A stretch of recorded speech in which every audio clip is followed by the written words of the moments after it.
다 같이 조용한 기도 드리심으로 2020년 4월 19일 주일 일부 예배를 하나님 앞에 드리시겠습니다.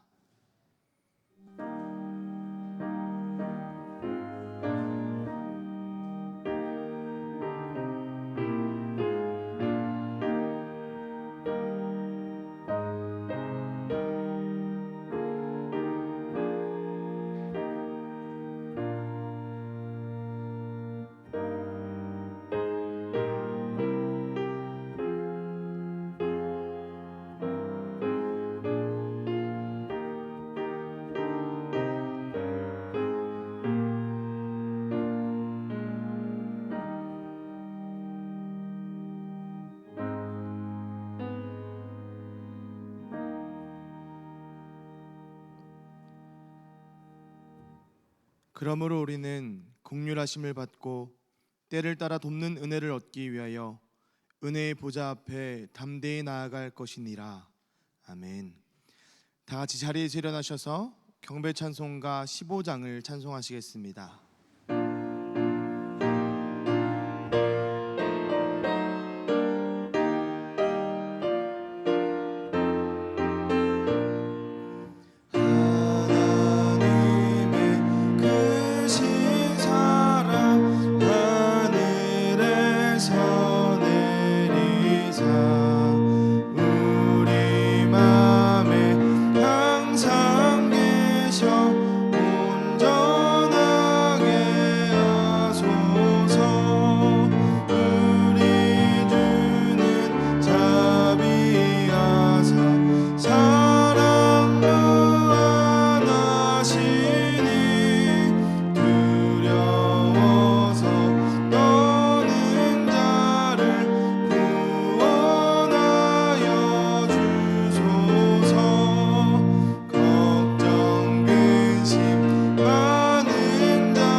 찬송가 뒤에 성시교독문 84번 히브리서 11장 말씀을 함께 교독하겠습니다. 믿음은 바라는 것들의 실상이요 보이지 않는 것들의 증거니 믿음으로 모든 세계가 하나님의 말씀으로 지어진 줄을 우리가 아나니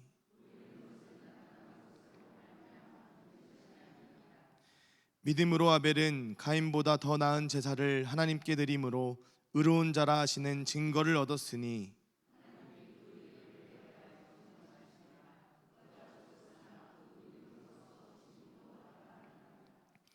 믿음으로 에녹은 죽음을 보지 않고 옮겨졌으니 하나님이 그를 옮기심으로 다시 보이지 아니하였느니라.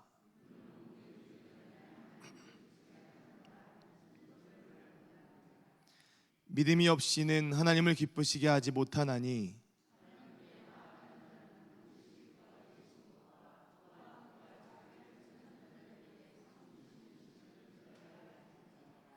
아멘. 성삼위형과 사장을 찬송하시겠습니다. 성부 성자와 성령 영원히 영광 받으옵소서.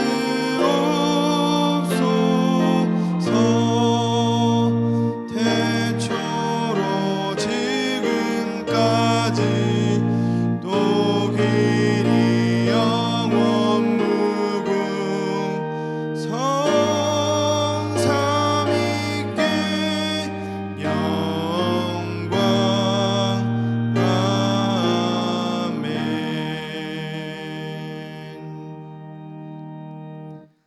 사도신경으로 우리 신학을 함께 고백드리겠습니다. 나는 전능하신 아버지 하나님 천지의 창조주를 믿습니다. 나는 그의 유일하신 아들 우리 주 예수 그리스도를 믿습니다. 그는 성령으로 잉태되어 동정녀 마리아에게서 나시고 본디오 빌라도에게 고난을 받아 십자가에 못 박혀 죽으시고 장사된 지 사흘 만에 죽은 자 가운데서 다시 살아나셨으며 하늘에 오르시어 전능하신 아버지 하나님 우편에 앉아 계시다가 거기로부터 살아있는 자와 죽은 자를 심판하러 오십니다. 나는 성령을 믿으며 거룩한 공교회와 성도의 교제와 죄를 용서받는 것과 몸의 부활과 영생을 믿습니다. 아멘. 자리에 앉아주시기 바랍니다. 이 시간 우리를 대표해서 조성도 장로님 기도해 주시겠습니다.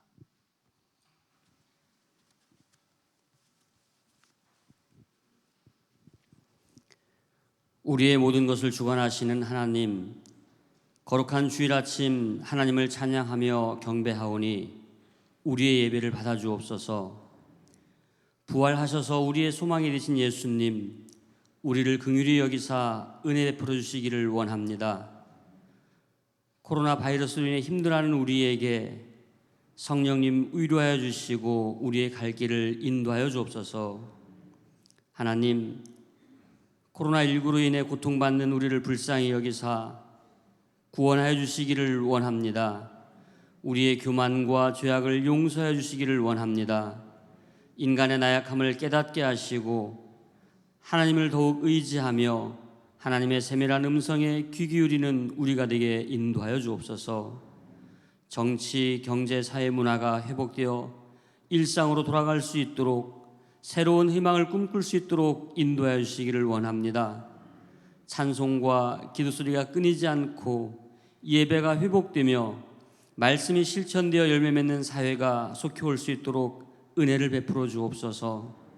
이 시간 목사님을 통해 전해지는 말씀이 새로운 힘이 되게 하시고 능력이 되며 치유가 되게 하는 놀라운 기적의 말씀 되게 하옵소서. 하나님, 함께 예배하지 못하는 교회학교 아이들을 살펴주시기를 원합니다. 그들의 믿음이 약해지지 않도록 붙들어 주시기를 원합니다. 고사리 손모아 교회에 나오길 간절히 기도하는 어린아이들의 기도에 속히 응답하여 주시기를 원합니다. 하나님, 비상한 이 시국에 우리 교회가 해야 할 일들을 깨닫게 하시고 온전히 감당할 수 있도록 지혜와 능력을 더하여 주옵소서. 늘 앞에서 이끄시는 목사님에게 솔로몬의 지혜와 다윗의 용기를 허락하셔서 교회와 지역사회를 위해 더 크게 쓰임받게 하여 주옵소서. 하나님, 이 시간 각자의 처소에서 형편대로 예배하는 이들의 예배를 받으시고 특별히 영육간의 아픔을 호소하는 이들의 기도에 응답하시고 치유의 역사를 베풀어 주시기를 원합니다. 이 시간 신령과 진정으로 예배하는 복된 시간이 되기를 간절히 원하오며 이 모든 말씀 살아 역사하시는 우리 구주 예수 그리스도의 이름으로 간절히 기도합니다. 아멘.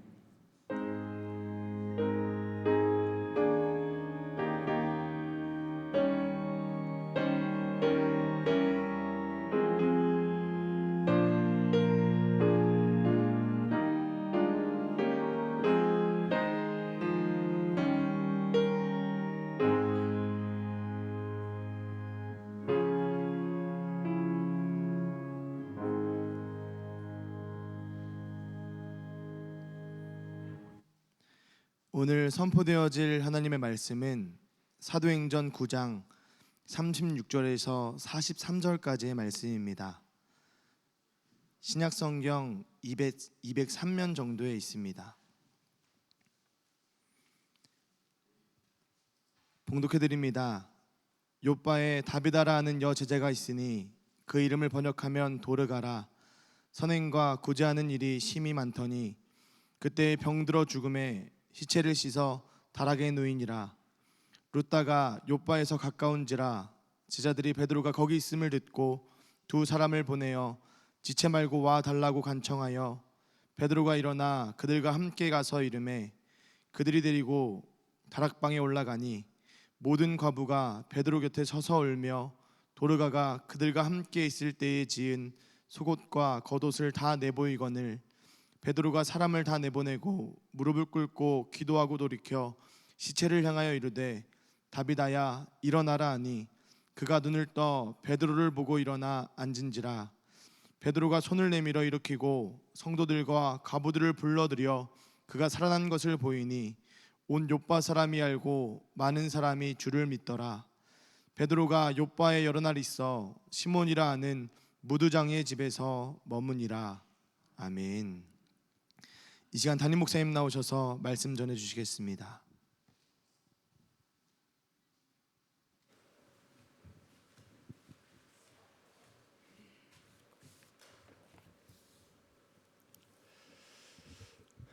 우리 옆에 계신 분들, 앞뒤에 계신 분들 서로 만나시며 축복의 인사를 나누겠습니다. 주님의 이름으로 사랑합니다. 축복합니다. 하나님의 은혜가, 예수님의 사랑이, 성령의 도우심이 지금 우리 예배와 함께 하심을 믿으며 여러분 심령 안에 계심을 믿습니다. 오늘 말씀은 베드로가 룻다에 사는 에니야의 중풍병을 고친 이야기와 욥바에 사는 다비다라는 착한 여자가 죽었다가 베드로의 기도로 다시 살아난 이야기를 기록하고 있습니다. 오늘 본문의 말씀을 보면서 우리들이 모든 기독교인들이 다 이 베드로처럼 기도의 능력을 받게 되고 신유의 은사를 하나님께로부터 받아서 병자를 고치고 죽은 사람까지 다시 살릴 수 있으면 이게 얼마나 좋을까 하는 그런 바람을 갖게 됩니다. 특히 코로나19 바이러스가 창궐해서 전 세계 사람들이 병에 걸려서 고통을 당하고 있는 지금 우리들이 예수님의 이름으로 기도해서 병을 고치고 또 예수님의 이름으로 바이러스를 소멸시킬 수 있다면 이게 얼마나 멋진 일이겠습니까? 이 바이러스 때문에 교회가 예배를 못 드리고 문을 걸어야 하고 이렇게 마스크를 쓰고 큰 소리로 찬송도 못 부르고 성경도 크게 못 읽고 이렇게 군대에서 예배 드리는 것처럼 2m씩 거리를 두고 앉아야 한다는 것, 이게 너무너무 자존심이 상하고 화가 나고 속상한 일이 아닐 수 없습니다. 여러분, 우리는 예수님의 이름으로 기도하면 하나님께서 병을 고쳐주심을 믿습니다. 마가복음 9장에 보시면 예수님의 제자들이 귀신 들린 아이를 고쳐주려고 했다가 실패한 이야기가 기록되어 있습니다. 예수님께서 변화산 위에 계실 때 제자들이 귀신 들린 아이를 고쳐주려고 했지만 실패합니다. 나중에 예수님이 오셔서 그 아이를 고쳐주셨고 제자들이 예수님에게 자기들이 실패한 이유가 무엇인지에 대해서 묻습니다. 그때 예수님은 제자들에게 기도 외에는 귀신 들린 사람 고칠 수 없다라고 말씀하십니다. 병을 고치는 가장 좋은 방법, 그것은 기도라고 말씀하십니다. 또 예수님의 동생 야고보는 야고보서 5장 14절과 15절에서 이렇게 말씀합니다. 너희 중에 병든 자가 있느냐? 그는 교회 장로들을 청할 것이요 그들은 주의 이름으로 기름을 바르며 그를 위하여 기도할지니라. 믿음의 기도는 병든 자를 구원하리니 주께서 그를 일으키시리라. 혹시 죄를 범하였을지라도 사하심을 받으리라. 아멘. 예수님의 이름을 의지해서 기도하면 병을 고쳐주시겠다고 하시는 것, 이건 예수님의 약속입니다. 또 예수님도 그렇게 하셨습니다. 그리고 이미 오랜 세월 동안 수많은 사람들을 통해서 증명된 사실입니다. 하지만 안타까운 것은 어떤 사람들은 열심히 기도했는데 병이 낫지 않은 겁니다. 왜 그런지 그 이유에 대해서 여러 사람들이 여러 가지 말을 합니다. 어떤 이들은 믿음이 약해서 그렇다고 말합니다. 또 어떤 이들은 아직 때가 되지 않았기 때문이라고 말합니다. 또 어떤 이들은 기도하지 않아서 그랬다고 말하기도 합니다. 하지만 여러분, 우리는 신중해야 합니다. 조심해야 합니다. 기도해도 병이 낫지 않은 이유에 대해서는 함부로 판단하고 쉽게 말해서는 안 됩니다. 그 이유는 아무도 모르기 때문입니다. 오직 하나님께서 판단하시고 오직 하나님께서 결정하실 뿐입니다. 여러분 생각해 보시기 바랍니다. 병든 사람들의 믿음은 병이 낫고 싶다는 소망의 크기와 똑같은 겁니다. 병이 나아서 건강해진 다음에는 그 믿음이 또 어떻게 변할지는 몰라도 병으로 고생하고 있는 그 당시에 낫고 싶다는 간절함의 크기와 믿음의 크기는 똑같은 겁니다. 기도는 아픔의 크기만큼 간절해지는 것이고 그 간절함의 크기와 하나님께 매달리는 그 믿음의 크기는 여러분 다르지 않습니다. 똑같습니다. 병든 사람 보고 병들어 고통 중에 기도하는 사람 보고 믿음이 적다, 믿음이 약하다고 말하는 것 큰 잘못된 말입니다. 아직 때가 되지 않았다는 말도 상처 주는 말이고 시험받게 하는 말입니다. 지금 너무너무 아프고 고통스러워 견딜 수가 없는데 그런 사람에게 아직 때가 되지 않았으니까 좀 더 아파야 된다고 말하는 거, 여러분 이게 얼마나 큰 상처입니까? 기도하지 않는다는 말도 잘못된 말입니다. 기도의 형태가 얼마나 다양합니까? 꼭 기도실에 와서 무릎 꿇고 두 손 모으고 기도해야만 하나님께서 받으신 기도는 아닌 겁니다. 질병으로 고통당하고 있는 당사자만큼 간절하게 그리고 열심히 기도하는 사람은 없는 겁니다. 여러분, 사람이 연구하고 공부해서 알 수 없고 이해할 수 없는 것들이 얼마나 많은지 모릅니다. 어쩌면 알아낼 수 있는 것보다 알아낼 수 없는 게 훨씬 더 많지 않은가 싶습니다. 그중 하나가 믿음과 이 병 고침과의 관계가 아닌가 싶습니다. 어느 정도 믿음이 있어야 병을 고칠 수 있는지, 그리고 그 믿음은 무엇을 기준으로 누가 어떻게 측정할 수 있는지, 이건 아무도 알 수 없는 겁니다. 예수님도 사도들도 믿음의 기도는 병 고침을 포함해서 모든 문제를 해결한다고 말씀하셨는데, 그 믿음의 기도라고 할 때 그 믿음이 구체적으로 어떤 기준, 어떤 조건을 요구하는 것인지에 대해서는 아무도 알 수가 없는 겁니다. 사람의 믿음에 대해서는 오직 하나님만이 판단하실 수 있다는 사실을 우리는 분명히 깨닫고 인정해야 합니다.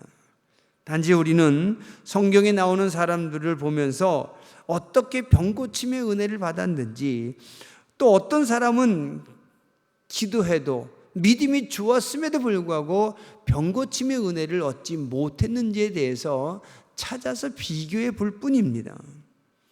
그리고 여러분, 우리가 병 고침과 믿음에 관해서 생각하려고 하면 먼저 질병에 대해서 성경은 어떻게 말하고 있는지에 대해서 분명히 알 수 있어야 합니다. 먼저 질병이 죄의 결과로서 하나님의 저주이거나 인생의 실패만을 말하는 것은 결코 아닌 것을 우리는 알아야 합니다. 질병이 믿음 없음의 증상 혹은 기도하지 않음의 증상일 수도 있지만 아닐 수도 있다는 겁니다. 오히려 질병은 하나님께서 사람을 하나님의 나라로 다시 부르시는 가장 보편적인 방법인 것을 우리는 알아야 합니다. 열왕기상 1장에 보시면 다윗 왕이 나이가 많아 늙으니 이불을 덮어도 따뜻하지 않았다라고 기록하고 있습니다. 하나님을 기쁘시게 했고 하나님의 마음에 합한 사람이었던 다윗도 나이가 많아지니까 몸의 기능이 떨어졌다는 겁니다. 나이 들어 늙고 병들었다는 뜻입니다. 그 다윗도 시간이 지나면서 늙고 병들어서 하나님께서 부르십니다. 질병은 저주나 실패가 아니라 하나님께서 사람을 부르시는 보편적인 방법일 수 있음을 우리는 알아야 합니다. 또 질병은 하나님께서 사람에게 말씀하시는 방법 중에 하나일 수도 있습니다. 질병은 하나님의 계획과 뜻을 이루시기 위해 사용하시는 사역의 방법이기도 하다는 뜻입니다. 가장 좋은 예는 구약의 욥이나 신약의 사도 바울이 아닌가 싶습니다. 구약에 나오는 욥에게 있어서 질병은 욥의 믿음을 시험하는 시험의 방법이었을 뿐입니다. 또 신약에 나오는 사도 바울에게 있어서 질병은 사도 바울로 하여금 하나님 앞에 더욱더 겸손하게 만들고 하나님만 더 의지하도록 하시기 위한 하나님의 방법이었다는 것을 우린 성경을 통해서 또 바울의 고백을 통해서 알 수 있습니다.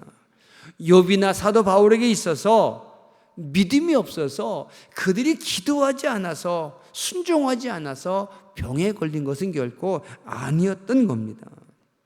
요즘 코로나19 바이러스가 세계적으로 창궐하고 있는데 이 바이러스에 전염된 사람들에게 기도하지 않아서 믿음이 없어서 예비하지 않아서 순종하지 않아서 열매가 없어서 이런 이유 때문이라고 말한다면 그 말은 크게 잘못된 말인 것을 알아야 합니다. 사람이 사는 데 있어서 질병은 하나님께서 사람에게 말씀하시는 방법이기도 하고 하나님의 사람들을 성숙하게 만드시는 훈련의 과정일 수도 있고 혹 때때로 자신의 잘못을 깨닫게 하시는 책망의 방법일 수 있다는 사실을 우리는 분명히 알아야 합니다. 그리고 세 번째로 질병으로부터 고침받는 것이 문제 해결의 정답이라는 생각은 또한 크게 잘못된 생각인 것도 우리는 알아야 합니다. 만약에 여러분 질병으로부터 고침받는 것만이 정답이라면 하나님께 병 고침받은 사람들은 지금까지 죽지 않고 살아있어야 되는 거 아니겠습니까?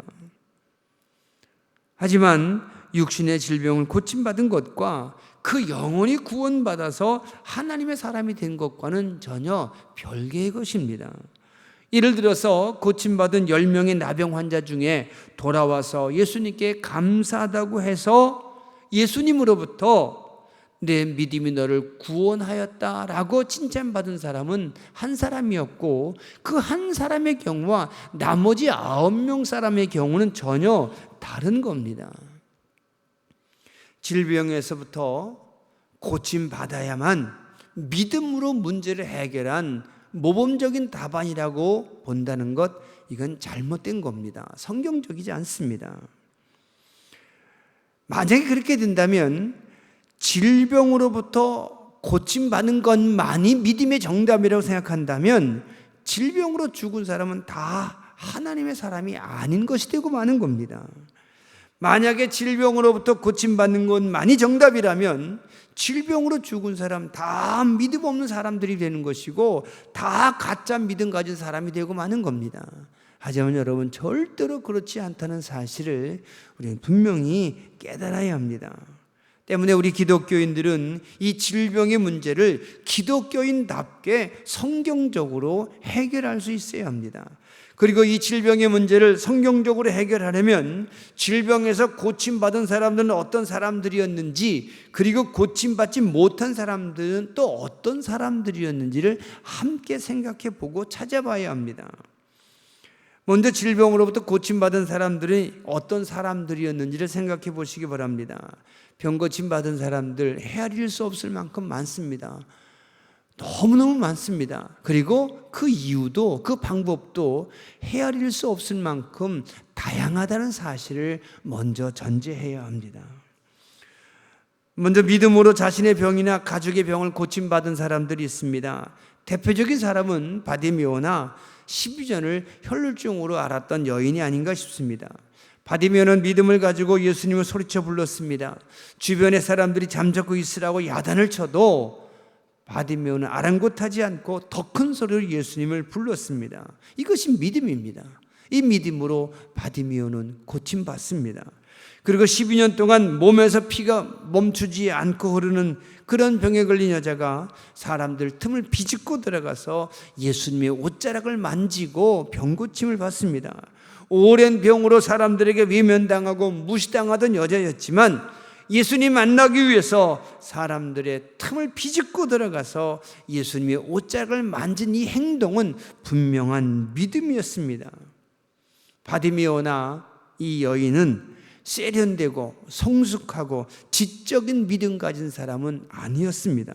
신학적으로 성경적으로 예수님에 대해서 일목요연하게 정리된 교리를 배운 그러한 지적인 신앙인은 아니었습니다. 그저 예수님 만나기만 하면, 옷자락이라도 만지기만 하면 무조건 내 병 나을 수 있다는 그런 믿음, 어쩌면 단순하고 무식한 그런 믿음 가지고 예수님 만난 사람들이 병 고침 받은 것 사실입니다. 어쩌면 이들의 믿음은 개인적이고 이기적일 수도 있습니다. 하지만 예수님이 이들에게 예의 없고 무식하다고 책망하지 않으셨습니다. 오히려 반대로 내 믿음이 너를 구원하였다고 그 믿음의 행위를 칭찬하십니다. 여러분, 오직 예수님만 믿는 믿음은 병 고침의 능력이 됨을 믿으시기 바랍니다. 두 번째는 열심히 기도했고 그 기도를 하나님께서 들으셔서 그 응답으로 병 고침 받은 사람들이 있습니다. 대표적인 사람은 열왕기하 20장에 나오는 히스기야 왕일 겁니다. 이스라엘의 왕이었던 히스기야가 병들어 죽게 되었습니다. 당시의 선지자였던 아모스의 아들 이사야가 히스기야를 찾아와서 당신은 이제 죽게 될 것입니다. 하나님께서 그렇게 말씀하셨습니다.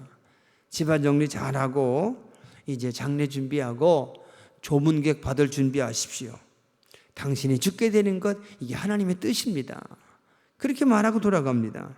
그러자 히스기야 왕이 벽을 향해서 엎드려서 간절하게 기도합니다. 그동안 이스라엘의 왕으로서 자신이 어떻게 살아왔는지, 얼마나 열심히 충성하며 하나님 말씀에 순종하고 애썼는지를 기억해 달라고 하나님께 간절히 기도합니다. 하나님께서 그 왕의 기도를 들으시고 히스기야 왕의 병을 고쳐주셔서 15년을 더 살게 하셨다라고 성경은 기록하고 있습니다. 믿음의 기도는 분명히 병 고침의 능력이 됨을 믿으시기 바랍니다. 세 번째로 예수님 말씀이나 선지자들의 명령에 순종해서 병 고침 받은 사람들도 있습니다.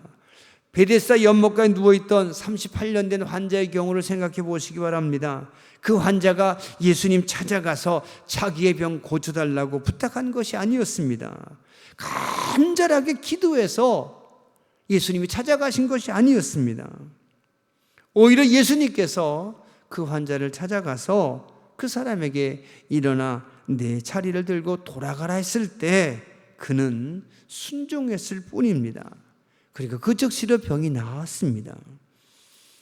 10명의 나병 환자들도 예수님께서 그들에게 제사장에게 가서 너희 몸을 보이라고 하셨을 때 그 말씀이 떨어졌을 때 그 즉시 병이 나은 것은 아니었던 겁니다. 그들이 그 말씀 듣고 돌아서서 제사장으로 가는 도중에 자기들이 몸에서 병이 깨끗이 나은 것을 발견했다라고 성경은 기록하고 있습니다. 그들도 순종해서 병이 나은 케이스입니다. 선지자 엘리사를 찾아온 나아만 장군도 요단강 가서 7번 목욕하라는 말에 순종했을 때 그 병이 나았습니다. 순종은 병 고침의 능력이 됨을 믿으시기 바랍니다. 또 네 번째로 하나님의 능력과 영광을 드러내기 위해서도 병 고침을 받은 그런 경우도 있습니다. 요한복음 9장에 보시면 태어날 때부터 앞을 보지 못했던 시각 장애인의 이야기가 기록되어 있습니다. 제자들이 그 시각 장애인을 보면서 누구의 죄 때문에, 혹시 저 부모의 죄 때문에 저 사람은 불쌍하게도 태어나면서부터 앞을 보지 못하게 된 거 아닌가라고 예수님께 물었습니다. 그때 예수님은 제자들에게 이렇게 대답하십니다.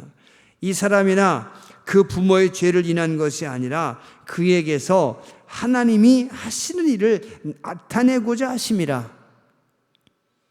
이렇게 말씀하시고는 그 사람의 눈에 진흙을 이겨 바르시고 실로암 연못에 가서 씻으라고 하셨고, 이 사람은 가서 씻고 앞을 보게 되었습니다.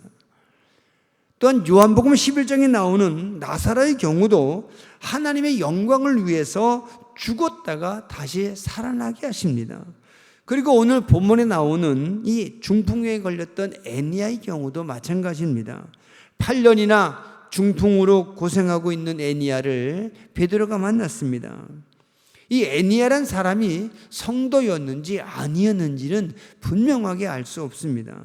그런 애니야에게 베드로가 이렇게 말합니다. 애니야야, 예수님이 너를 낫게 하신다. 베드로의 이 말을 여러분 가만히 보시기 바랍니다. 본인이 기도했다고 기록이 없습니다. 믿음으로 베드로를 초청한 것도 아닙니다.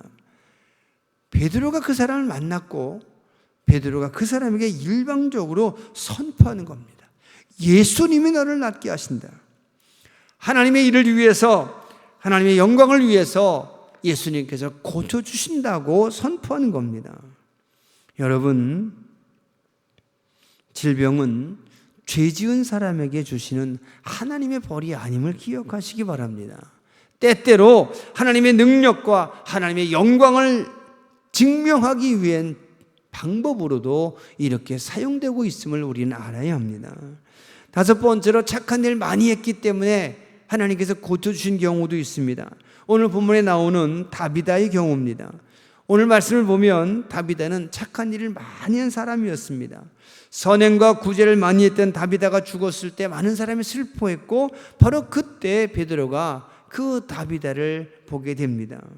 사람들은 다비다가 만들었던 속옷과 겉옷을 보여주며 다비다의 죽음을 아까워하고 슬퍼하고 있었습니다.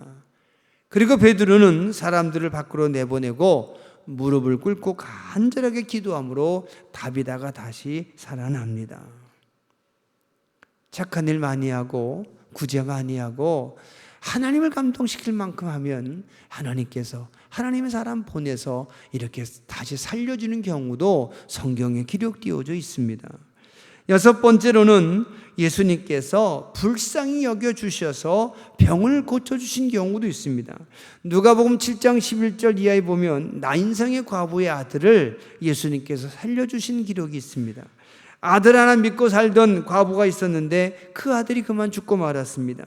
주변의 사람들이 너무너무 슬퍼하며 안타까워하며 불쌍한 마음으로 장례를 치러주고 있었는데 예수님께서 그 모습 보시고 불쌍히 여기셔서 그 죽은 아들을 다시 살려주십니다. 그들의 믿음과는 상관없이 예수님께서 불쌍히 여기셔서 그들을 고쳐주신 겁니다. 이 과부는 그저 울고만 있었습니다. 믿음이 있었던 것도 아닌 것 같고 기도해 달라고 요청한 것도 아닌 것 같고 순종하는 삶을 보여준 것도 아닌 것 같고 착한 일을 많이 한 것 같아 보이지도 않습니다. 예수님께서 일방적으로 불쌍히 여기셔서 고쳐주신 겁니다. 7번째는 친구들의 믿음을 보고 병을 고쳐주신 경우도 여러분이 아시는 것처럼 있습니다. 중풍에 걸린 병자를 그 친구들이 침대채 예수님께 데리고 오자 예수님은 그 친구들의 믿음을 보시고 그 병자를 고쳐주셨다고 성경은 기록하고 있습니다. 이처럼 병고침 받은 사람들 수가 많은 것처럼 그 방법도 그 이유도 다양합니다. 병고침에 대한 몇 가지 원칙, 기준 이건 만들 수 없는 겁니다. 오직 예수님을 믿는 믿음으로 기도할 때 그 기도를 들으시는 하나님이 듣고 판단하시고 결정하실 뿐입니다. 그리고 이와는 반대로 믿음도 좋았고 기도도 열심히 했고 목숨 걸고 평생을 순종하는 하나님의 사람들이었지만 질병에서 노연하지 못하고 건강하지 못한 채로 사역을 하다가 하나님께 돌아간 사람들도 있습니다. 대표적인 사람이 아마 구약의 다윗 혹은 신약의 사도 바울이 아닌가 싶습니다. 다윗은 기도의 사람이었습니다. 순종의 사람이었습니다. 하나님을 기쁘시게 하는 사람이었지만 그러나 다윗은 죽어가는 자기 갓난 아들을 위해서 금식하며 기도했지만 하나님께서 냉정하게 그 기도 듣지 않으시고 응답하지 않으시고 그 아들을, 그 어린 아들을, 죄 없는 아들을 하늘나라로 데려가셨습니다. 또 신약 성경에 나오는 하나님의 사랑 가운데 사도 바울만큼 믿음 좋았던 사람 드뭅니다. 사도 바울만큼 기도 많이 한 사람도 드물고 사도 바울만큼 핍박받으면서 목숨 걸고 순종하며 복음 전했던 사람도 드뭅니다.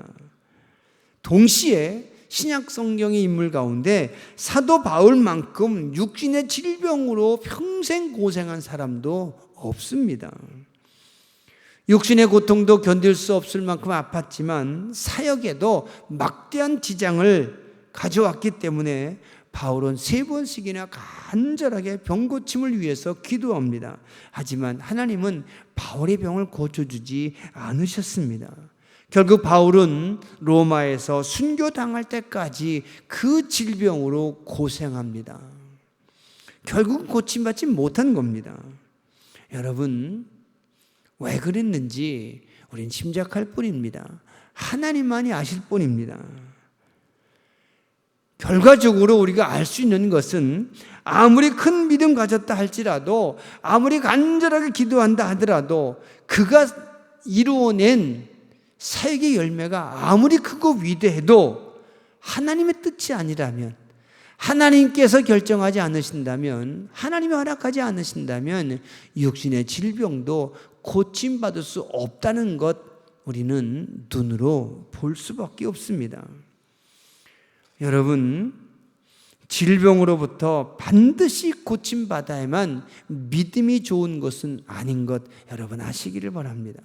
하나님께 병 고쳐달라고 기도했으면 반드시 고침받아야만 응답받은 것이 아님을 알아야 합니다. 사람이 죽고 사는 것, 병에서 깨끗해지는 것, 고침받지 못하는 것, 이 모든 것이 하나님의 뜻에 달려 있음을 우린 분명히 깨닫고 인정하고 기도할 뿐입니다. 사랑하는 성도 여러분, 질병이 인생의 실패나 하나님의 저주만은 아닙니다. 인정하기 어렵지만 질병도 우리 삶의 한 부분인 것을 우리는 깨달아야 합니다. 어떤 사람에겐 질병이 원수 같은 역할을 하지만 또 어떤 사람에겐 질병이 친구 같은 역할도 한다는 사실을 우리는 어려워도 속상해도 인정해야 합니다. 하나님께서 어떤 사람을 불쌍히 여기셔서 질병에서 벗어나 건강을 회복시켜 주시기도 하지만 또 어떤 이에게는 하나님의 뜻을 보이시고 하나님의 계획을 이루시기 위해서 그 질병 속에서 살게 하시는 것, 이것 또한 우리는 인정하고 받아들일 수밖에 없습니다. 지금 내 질병이 내게 어떤 뜻이 있는지 우리는 알 수 없습니다.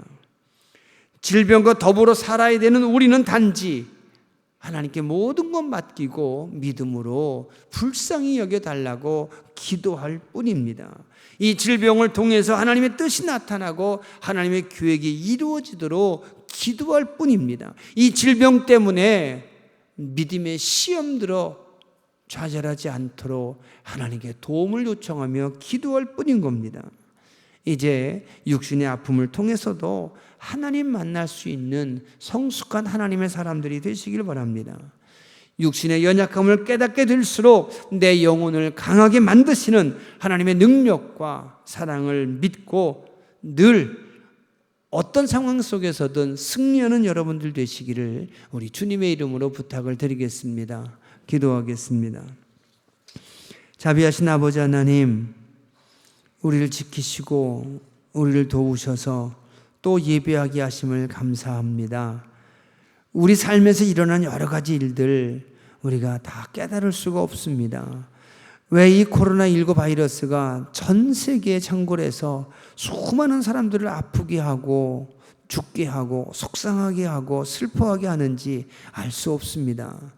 또 우리 중에 어떤 이들은 병들었다가도 고침받고 또 어떤 이들은 병들어서 열심히 기도했지만 고침받지 못하는지 그 이유에 대해서도 우리는 알 수가 없습니다. 우리 연약함을, 우리의 무식함을 하나님 용서하시고 불쌍히 여겨주시어서 깨닫게 하시고 알게 하시어서 우리의 삶의 모든 것을 통해서 이루시는 하나님의 뜻이, 하나님의 영광이 우리 삶을 통해 만들어지게 하여 주옵소서. 어떤 경우에도 시험들은 낙심하지 않게 하시고 사단의 유혹에 넘어가서 하나님의 존재와 하나님의 사랑을 부인하고 하나님 외면하는 일이 없게 하여 주시옵소서. 예수님 이름으로 감사하며 기도합니다. 아멘. 우리 모두 일어서셔서 봉헌 찬양 부르시며 드린 예물을 하나님 앞에 봉헌하겠습니다. 주여 예물 받으소서. 주여 예물 받으소서. 주여 복을 주옵소서. 주여 복을 주옵소서.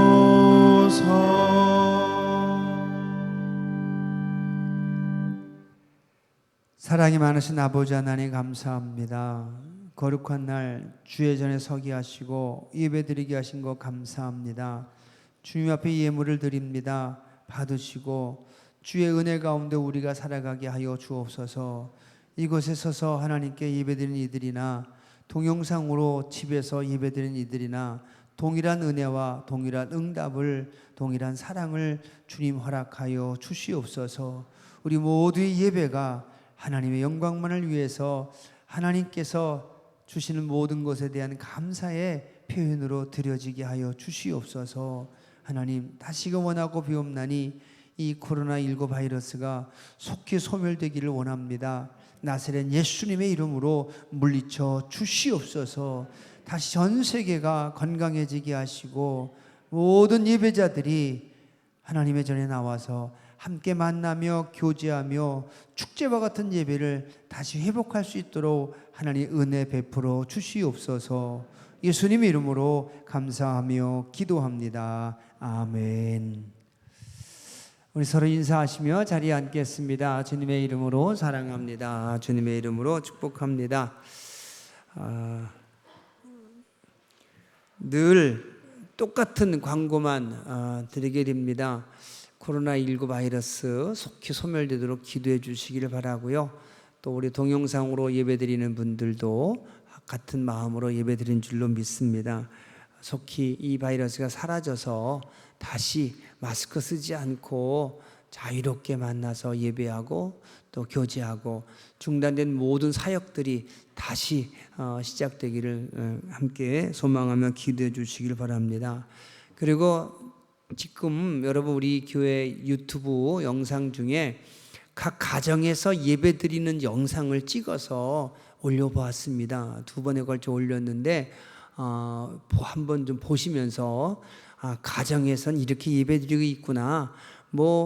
한 2분 정도 되는 짧은 영상 속에 7, 8가정이 예배드리는 모습이 이렇게 찍혀 있는데 너무너무 아름답습니다. 모여서 함께 드리고 또 기도는 아빠가 대표로 기도하기도 하고요. 또 찬송도 같이 영상을 보며 찬송하는 그런 모습들이 영상에 찍혀 있는데 여러분 오늘 꼭 돌아가셔서 그 영상을 한번 똑같습니다. 대천중앙감리교회라고 치시면 그 영상도 함께 뜨는데 보셔서 우리는 이렇게 모여 예배드리지만 집에서 예배드리는 분들은 또 이렇게 예배드리는구나, 참 보기 좋다 하는 생각을 하실 텐데 꼭 영상을 함께 돌아보시면서 교회에서 만나지 못한 분들 영상을 통해서라도 좀 만나시면서 함께 서로 위해 기도하시 주시면 감사하겠습니다. 이번 주에도 아마 지금 일부 예배 이 영상을 1시간 이후에 보실 텐데 그 영상 보시는 모습을 좀 찍어 주십시오. 옆에 스마트폰으로 찍어서 우리 목사님들에게 좀 보내주시면 좀 짧게 편집해서 여러 가정들이 다양한 모습으로 집에서 예배드리는 모습을 다시 영상으로 올려놓겠습니다. 그래서 우리가 비록 이런 제한된 예배를 드리고 있지만 함께 예배하고 있다는 것을 함께 나눌 수 있으면 좋겠습니다. 3부 예배 후에 우리 기회기회로 모이도록 하겠습니다. 명천중흥 10속의 한순동 성도님, 우리 최순영 집사님의 친정 어머님이십니다. 우리 소천하셔서 장례를 모셨고요. 우리 고현주 권사님의 아버님께서 소천하셔서 우리 장례를 모시고 계십니다. 그리고 웅천석의 안용규 집사님께서 원광대병원에 입원해 계십니다. 위에서 기도해 주시길 바라고요. 우리 명순신 집사님, 박경희 권사님 시티프라다움으로 이사하셨고요. 김운산 집사님, 김성희 집사님은 예미지 아파트로 이사하셨습니다. 모두 축하드립니다. 또 한 주간 말씀 안에서 믿음 안에서 승리하시기를 주님의 이름으로 축복합니다. 기도하겠습니다. 하나님 고맙습니다. 거룩한 날 예배로 모이게 하시고 하나님의 살아계심과 성령의 역사하심을 찬양하며 경배하며 예배하게 하신 것 감사합니다. 이 시간 이곳에 또 각 가정에서 영상을 보며 예배하는 모든 일에게 동일한 은혜와 사랑과 능력을 베풀어 주시옵소서. 이 재앙이 속히 끝나도록 하나님 은혜 베풀어 주시옵소서. 모든 사람들이 마음이 하나님을 향해서 하나가 되게 하시고 한 목소리로 한 마음으로 기도하게 하심으로 다시 하나님의 영광을 찬양하는 아름다운 사람들이 되게 하여 주시옵소서. 이제는 우리 주 예수 그리스도의 크신 은혜와 우리 하늘아버지의 거룩하신 사랑과 성령님의 감화감동하심이 예배를 마치고 삶으로 돌아가는 모든 성도들 위해 지금부터 영원까지 함께 하시기를 간절히 축원하옵나이다. 아멘.